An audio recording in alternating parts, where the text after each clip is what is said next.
Hail, brothers and sisters. It's another wonderful day in life. Today, as promised, I'm going to discuss a topic. It's actually a very serious topic, not only amongst our family, but it seems like pretty much across the world and kind of throughout history and everything else too. So for that reason, I feel it needs to be discussed at length so that it's understood by as many people as possible. Now, in order to do that, it's going to require a little more effort than usual. It's easy enough to come out and talk about a person that's been doing something wrong in your life or whatever, but it is much harder to talk about a very serious topic like this. So, as I said on Facebook last night, I took down some notes, and these notes are going to help keep me on topic as per the nature of the discussion itself. So to do that, we are going to use our handy dandy, that's right, notebook.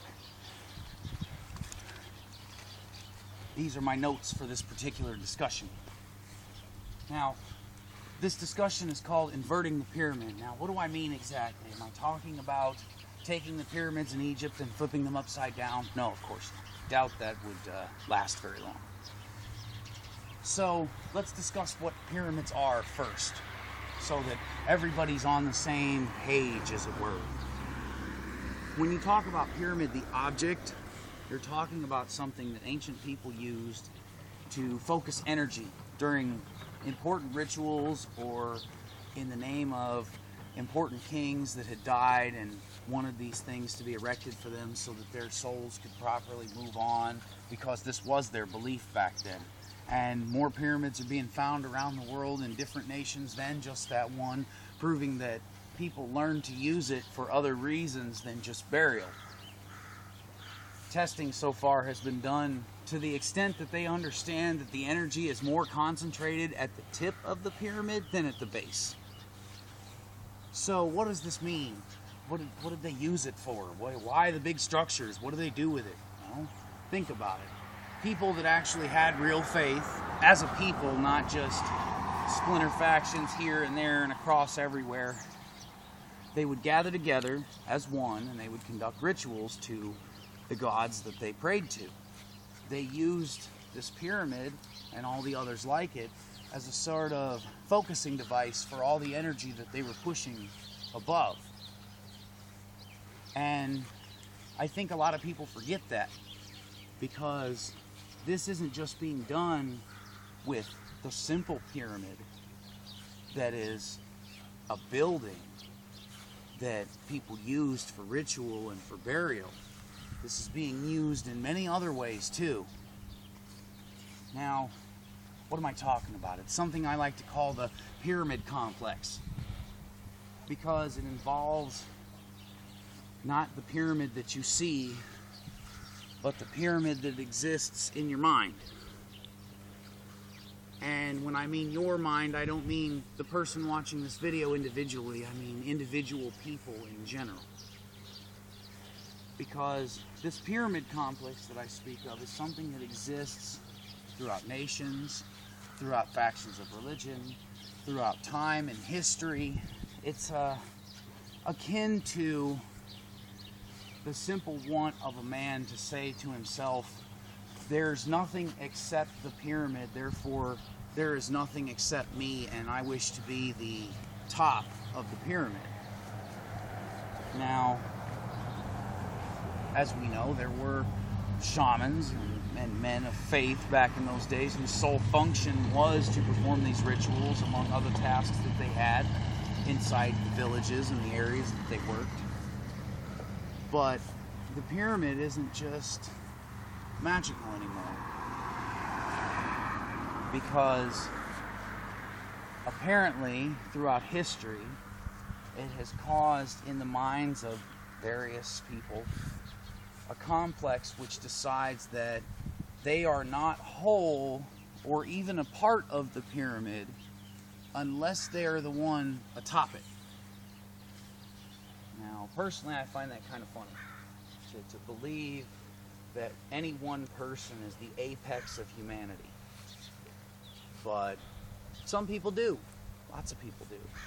Matter of fact, if you look around on Facebook, you'll find a lot of people who think they are the one and the only greatest thing ever, the best thing in history, better than every inventor and better than every person of faith and better than everybody that came before them. They believe that they are the only human that will ever matter. And that's that same kind of complex where one person believes themselves above everybody else. Now, this leads into a discussion about the nature of what people seem to refer to as good versus evil.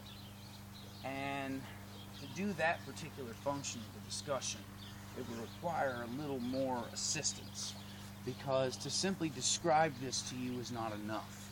It has to be seen properly in order to be understood.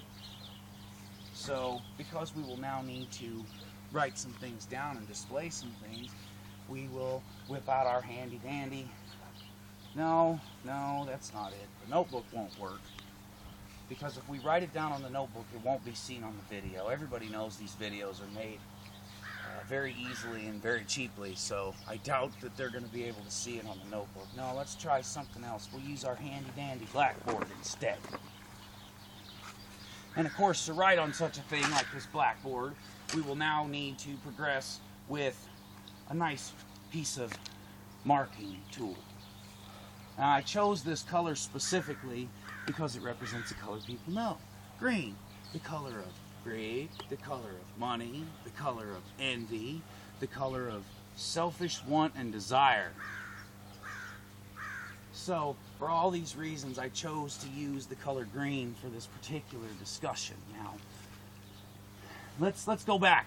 Let's go back in some history a bit. What defines good and evil to people? You could give a million different answers to that. You could say that good and evil defines as me and the guy across the street from me. You could say that good and evil defines how we are now versus how we were when we first started. You could say that good and evil defines, as Christians put it, God and Satan. So, there are a lot of different definitions. But I don't like just going by what one book says or what one thing tells you, because doing that closes your perspective.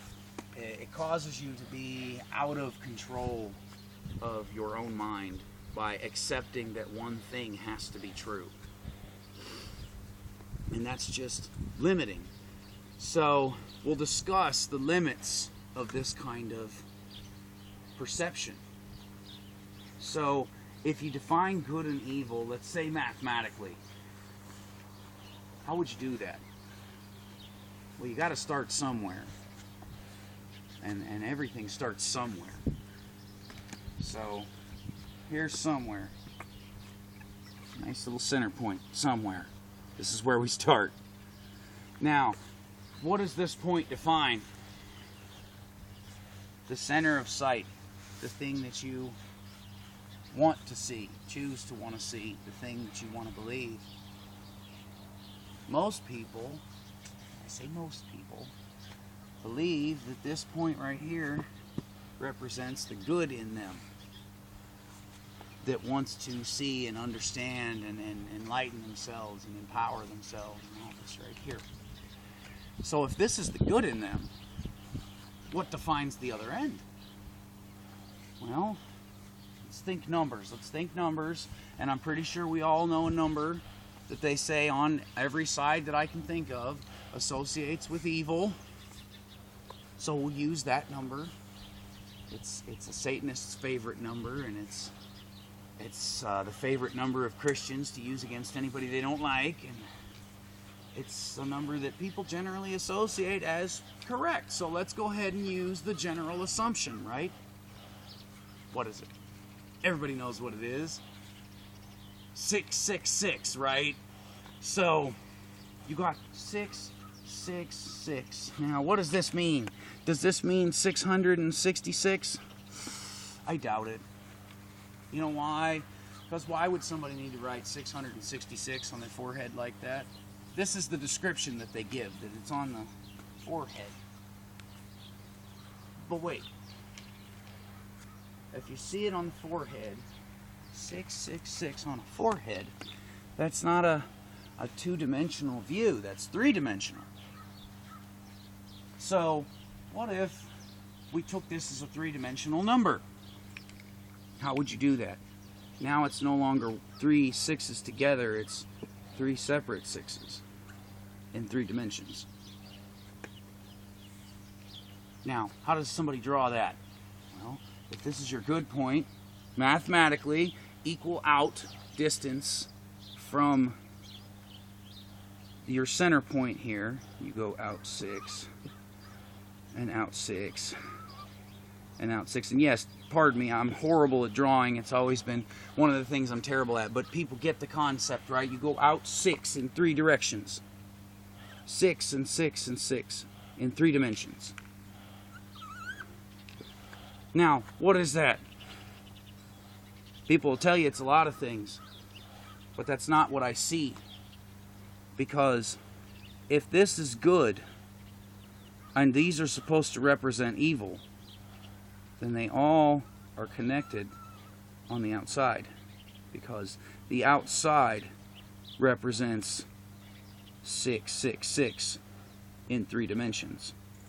Even if seen on the forehead, you might see a 6, another 6, and another 6 in a line with one another like this is. But three-dimensionally, this is also this.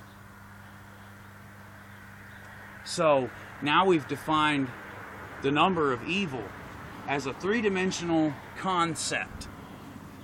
Now what is this right here? Well, let's get rid of the connections between good and evil, because everybody knows good, the quote-unquote good and the quote-unquote evil never get along with one another.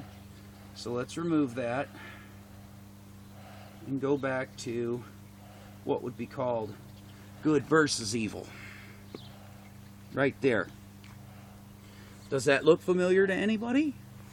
I'm pretty sure it looks familiar, especially in this color, because I know I've seen it before. Wait, I have this answer. Bam, there it is.